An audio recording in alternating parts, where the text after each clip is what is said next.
हाय, आ गए आप ज्योति मिस की क्लास में। Most welcome. आई होप कि आपने अपने बच्चों को ये एक्स फॉर एक्समेस्ट्री का बहुत अच्छे से प्रैक्टिस दिया होगा और आपके बच्चे बहुत अच्छा लिख भी रहे होंगे। अगर ये हो गया है प्रैक्टिस तो बहुत अच्छी बात है, और अगर नहीं हुआ है तो प्रैक्टिस चालू रखिएगा। और ये प्रैक्टिस होने के बाद, अच्छी तरह से आने के बाद, फिर हमें क्या करना होता है? Revision time. तो चलिए रिविजन करते हैं। सेम वही अपन जैसे हमेशा करते हैं, सेम IUTNMRVWOP, ऐसे ये पूरा आधा आधा पेज करवाइएगा, है ना। आधा पेज इसका भी, CADQJ, आधा पेज इसका भी प्रैक्टिस करवाएंगे, और आधा पेज इसका भी, GYZX। ठीक है। अब नए अक्षर पर आते हैं। अब नया अक्षर सीखने से पहले हम एक नया पैटर्न सीखेंगे। ये वही टिक-टॉक वाला पैटर्न। बस अभी तक आप लोगों ने क्या किया था? अभी तक हम लोगों ने कुछ इस तरह से किया था, राइट? ऐसे किया था। यहाँ पे चिपका के हम करते थे, यहाँ पे लाइंस चिपक जाती थी, लेकिन यहाँ पे थोड़ी जगह चाहिए, अंदर थोड़ी सी जगह चाहिए। तो चलिए इसको एक बार वापस से प्रैक्टिस करवाते हैं। Tick tock tick tock tick tock. ठीक है, वापस से एक बार। Tick tock tick tock tick tock. Again tick tock tick tock tick tock. जैसे ऊपर जाएंगे टिक, नीचे आएंगे tock. Okay, again tick tock tick tock tick tock. Got it? Tick tock tick tock tick tock. अभी ऐसा पूरा पेज लिख कर देंगे और फिर उसके ऊपर अपना बच्चा लिखेगा। तो यहाँ पर जब लिखेगा तो सिंपल है, इसके ऊपर जाना है। बस पेंसिल का मूवमेंट पे बहुत ज़्यादा ध्यान दीजिएगा, पेंसिल के मूवमेंट पे, कि वो एक तो पेंसिल उठाए नहीं बीच में ख़त्म होने तक, और ये जो करेक्ट पोजीशन पे लिख रहा है, इस तरह से करेक्ट लिख रहा हो। ठीक है, इस चीज़ का बहुत खास आपको ध्यान रखना है।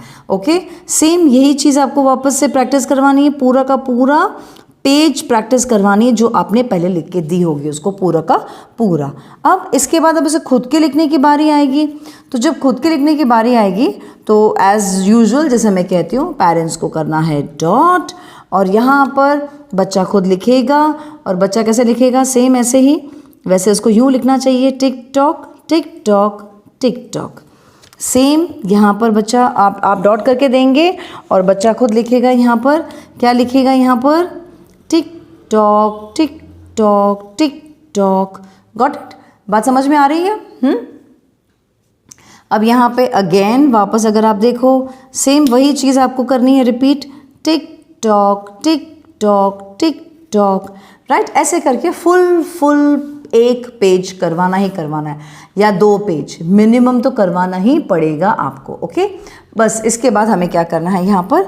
अब जो बच्चे मतलब ये होने के बाद, इसमें अच्छा प्रैक्टिस आने के बाद, बस आपको इस प्रैक्टिस में देखना है कहीं बच्चे गलती ना करें। जैसे बच्चे यहाँ पे ऐसे गलती करते हैं, हाँ, ये टिक-टॉक टिक-टॉक टिक-टॉक, यानी ये कंटिन्यूसली ऊपर टच नहीं होता है। जैसे अब मैं आपको और एक दिखाऊं, टिक-टॉक टिक-टॉक टिक-टॉक, ये टच नहीं होता है ऊपर। तो ये चीज़ का खास ध्यान रखना कि ये ऊपर वाली लाइन को और नीचे वाली लाइन को दोनों को टच होना चाहिए, वरना इस तरह से लिखते हैं तो ये चीज़ गलत है। ठीक है, बात समझ में आ रही है? बस अब इसके बाद जो हम आगे बढ़ते हैं, जिस तरह से वो होता है कुछ, इसका प्रैक्टिस अगर अच्छे से हो गया तो बहुत अच्छी बात है।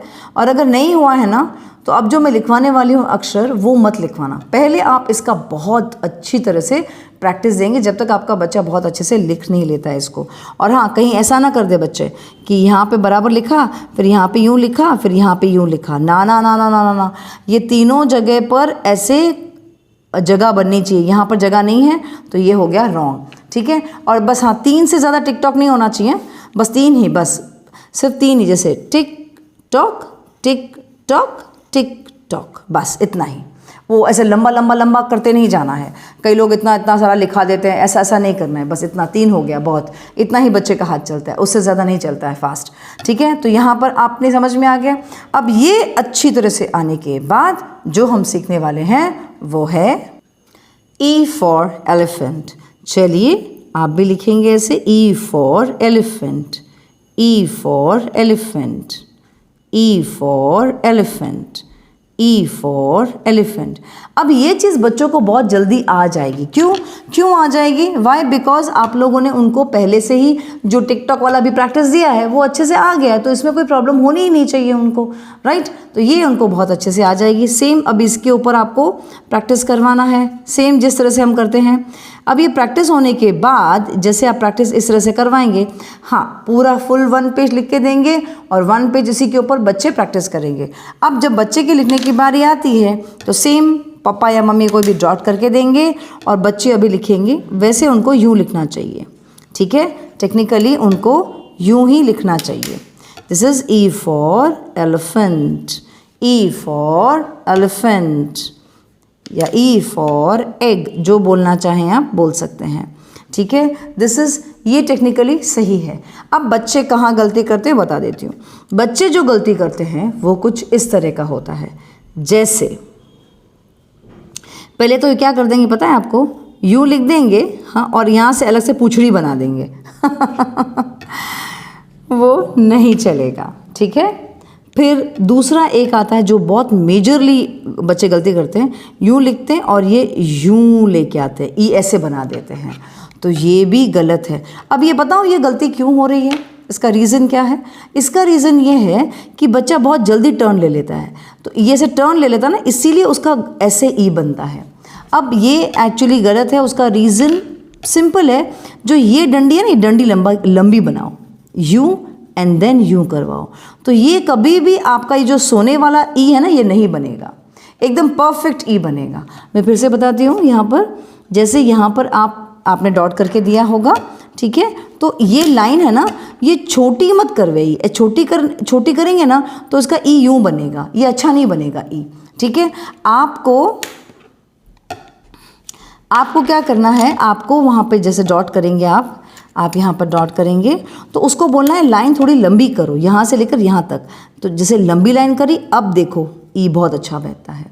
खैर यहाँ तो ये नुकीला बैठा है, वैसे नुकीला बैठने की ज़रूरत नहीं है, सिंपल ऐसे बन सकता है, ये ऐसे और ये ऐसे।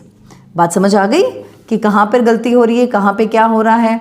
आई होप ये बहुत अच्छे से समझ में आ गया होगा। सिंपल है, बहुत सिंपल तरीके से लिखना है आपको। That is E for elephant, simple है ना, है ना एकदम। बस ये थोड़ा लंबा रखिएगा एंड देन इस तरह से लिख, तो बहुत आसानी से हो जाता है। ई फॉर एलिफेंट, लंबा line and then like this, थोड़ा लंबा line and then like this, तो ये ई फॉर एलिफेंट बहुत अच्छे से बच्चों को आ जाएगा, ठीक है? और हाँ, और एक चीज़ जो मुझे लगता है बच्चे जो गलती करते हैं वो कुछ इस तरह से होता है कि यहाँ पर बच्चे लिखेंगे यूँ ई और यहाँ लिख के यहाँ पे छोड़ देंगे, तो यहाँ छोड़ना नहीं है। क्यों नहीं छोड़ना है, क्यों गलत है ये? क्योंकि ये ऊपर थोड़ा जाना चाहिए, जैसे आपको दिख रहा है फिर ऊपर आया है, जैसे मैं सी में बोल रही थी थोड़ा ऊपर करो, ऊपर कर दो इस तरह से, बस वैसे ही यहाँ पर भी थोड़ा ऊपर आना चाहिए लाइन से। I hope this is very clear to you, right? तो आज के क्लास में इतना ही, हमने ई सीख लिया है, तो बस अभी आपको ई की प्रैक्टिस देनी है बहुत अच्छी तरह से, जब तक आपके बच्चे को नहीं आता है। और मेन आपको पता है ना, ये थोड़ा लंबा लाइन करना है, बस इस पे थोड़ा खास ध्यान रखिएगा, और ये थोड़ी पूंछ इसकी भी लंबी करनी है, ठीक है? समझ में आ गया? चलिए आज के लिए इतना ही, अब अगले क्लास में मिलते हैं, तब तक आप ई फॉर एलिफेंट की प्रैक्टिस दीजिएगा, ठीक है? टाटा।